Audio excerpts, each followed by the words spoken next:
ఎన్టీఆర్ గారు మన జాన్వీ కపూర్ అసలు ఒక అమ్మో అమ్మాయి ఏంటో అసలు ఎలా ఉండింది వాళ్ళతో మీ వర్కింగ్ ఎక్స్పీరియన్స్ అదంతా ఎలా ఉంది? అసలు తనను చూస్తేనే శ్రీదేవి గారిని చూసిన అటాచ్మెంట్ కనెక్షన్.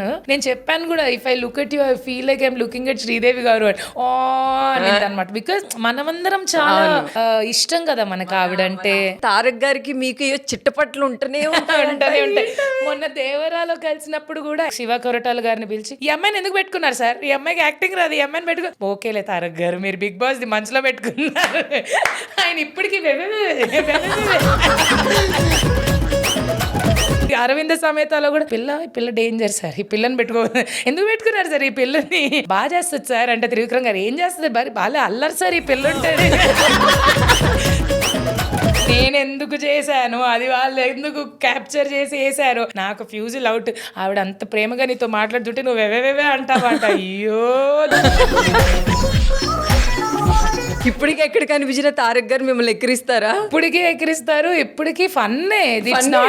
ఫన్నే. ఆ మూవీలో మీరు మర్చిపోలేంది ఏదైనా ఒక స్వీట్ మెమరీ ఉందా? స్వీట్ మెమరీ ఆ బోట్ లో సీనే. ఆ డైలాగ్ నాకు ఇప్పటికీ చాలా ఇష్టం. మా కోసం ఒక్కసారి. జీవితంలో నచ్చినోడు ఒకడు ఉంటాడు, వచ్చినోడు ఒకడు ఉంటాడు. అందరికి నచ్చిన వాళ్ళు రారే, వచ్చిన వాళ్ళతో సర్దుకుపోయి దీపం ఆరుకొని సంసారం చేసుకుంటే బతుకు చల్లగా ఉంటది.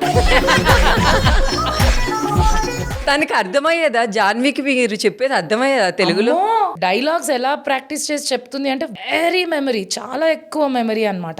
అసలు మళ్ళీ చూసుకోవడం, తడబడడం, వెతుక్కోవడం ఏం ఉండదు. ప్రొఫెషనల్ గా తెలుగు వచ్చినట్టే చెప్తుంది.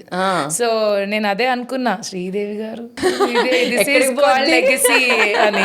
ఇప్పటికీ ఎప్పటికీ మా ఫేవరెట్ హరితేజ మూవీ అంటే నాకైతే అనే చెప్తా. అందరికి, చాలా మందికి. ఆ సినిమా మీద సమంతదా నితిన్దా ఎవరిదండి? త్రివిక్రమ్ గారిదండి. ఆయన కర్త కర్మ క్రియ, మేమందరం పాత్రలు పోషించాం. ఆ సినిమా అనగానే 3 ఫేసులు బాగా గుర్తొస్తాయి. ఒకటి నితిన్ గారిది, ఒకటి సమంత గారిది, 3 మీదే.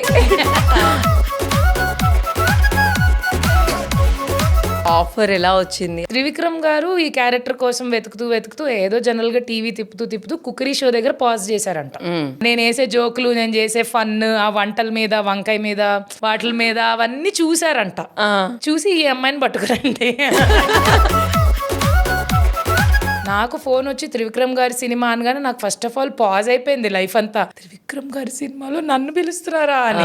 ఆ ఆడిషన్ ఉంది, ఒకసారి రమ్మన్నారు. వెళ్ళాను, ఒకటేసారి ఆడిషన్ చేశాను.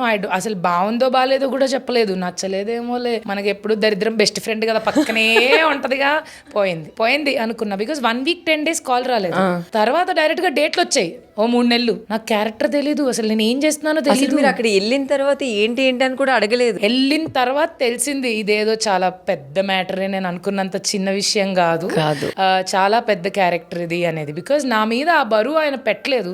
నాకు చెప్తే నేను టూ మచ్ క్యారెక్టర్ చేస్తున్నా అన్న ఫీలింగ్ తో సగం యాక్టింగ్ పోద్ది. రిలీజ్ అయిన తర్వాత నాకు ఒక్కసారిగా తిరిగిపోయింది అనమాట star. I seen the high of success ఆ 2-3 years స్పాన్ లో. So everybody everywhere. Best compliment ఇచ్చింది ఎవరు ఆ మూవీ రిలీజ్ తర్వాత? త్రివిక్రమ్ గారే. అవునా? స్టేజ్ మీదే he said in front of everyone, he introduced and said she is young సూర్యకాంతం అని చెప్పి. నాకు ఆ రోజు నిద్ర పట్టలేదు. నాకు అసలు ఆ రోజు నేను ఎంత ఏడ్చానో, ఎంత నవ్వానో, ఏం చేయాలో కూడా నాకు అర్థం కాలేదు. It's not just about compliment, it's a memory forever. ఆ స్టేజ్ మీద అలా నా గురించి చెప్పడం, బికాజ్ నేను ఎవరు, ఐఎమ్ జస్ట్ అప్పుడే స్టార్టింగ్.